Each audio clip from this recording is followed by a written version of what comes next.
Salut la team, j'espère que vous allez bien. Aujourd'hui, une petite vidéo, 7 points en fait pour gérer cette anxiété, ce stress lié au confinement. Suite à un article que j'ai vu qui a été partagé par un ami sur les réseaux, ils expliquent que en gros, si la période de confinement elle dépasse 10 jours, ça peut gérer de gros stress chez les gens. Et ils ont mené évidemment des études, notamment auprès des militaires, vous savez, qui sont en sous-marin, pour savoir en fait qu'est-ce qui était important à faire pour bien gérer entre guillemets ce confinement. Donc ils donnaient 2 points clés que je vais partager avec vous et je vais vous partager d'autres points clés qui pour moi me semblent indispensables. La première chose, c'est vraiment de garder en fait un rythme et des horaires qui soient planifiés.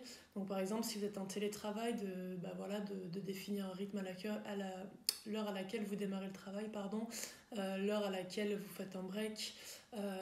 Et ceux qui n'ont pas de télétravail, planifier en fait des activités.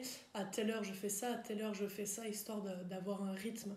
La deuxième chose, c'est de garder un rythme qui se rapprochait de votre vie d'avant, le plus possible, que ce soit l'heure de lever, de coucher ou même l'heure de repas, pour pas trop se décaler et pour pas en fait tout chambouler, ne serait-ce même qu'au niveau de votre organisme. La troisième chose qu'ils expliquent, c'est très important, c'est aussi de partager les émotions qu'on a.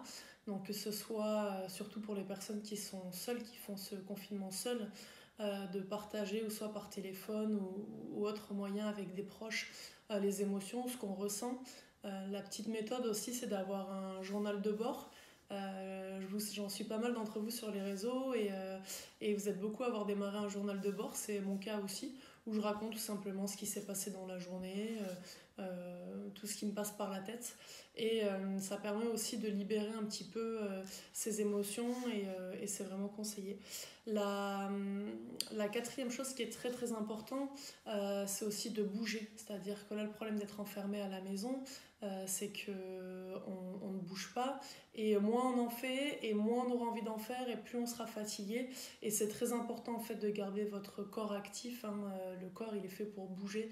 Donc, ou soit du yoga, ou soit des exercices de gainage. Une petite routine, même si c'est que 15 minutes, mais d'exercice, c'est très important.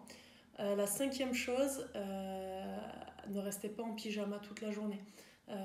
Si c'est dimanche encore, ça peut se rapprocher des habitudes de certaines personnes, parce que c'est la journée tranquille et on reste tranquillement à la maison en pyjama. Mais tous les autres jours de la semaine, c'est très important de s'habiller, sinon ça met vraiment un coup au moral de rester en pyjama comme ça. Donc même si c'est une tenue décontracte, habillez-vous. Et si ceux qui sont en télétravail, habillez-vous même comme si vous partiez travailler, c'est-à-dire pour les filles, si vous avez l'habitude de vous maquiller, coiffer évidemment, et d'avoir une tenue un petit peu habillée plus qu'un legging et un pull à capuche, faites-le pendant votre temps de travail, c'est très important. Et l'idée aussi, c'est de revenir en fait sur le moment présent, de penser qu'à aujourd'hui, pas à demain. Donc de planifier sa journée, pourquoi pas la veille pour le lendemain, mais d'éviter à penser à oh là là, où est-ce qu'on en sera dans 15 jours, dans 20 jours, dans 30 jours, parce que ça c'est une grosse source de stress aussi.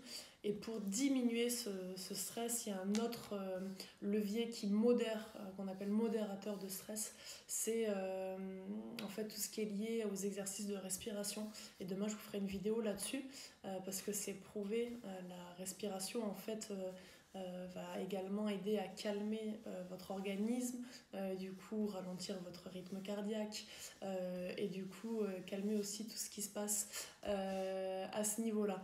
Donc appliquez ces conseils-là, bon courage à vous tous et je vous souhaite une très bonne journée. Merci, au revoir.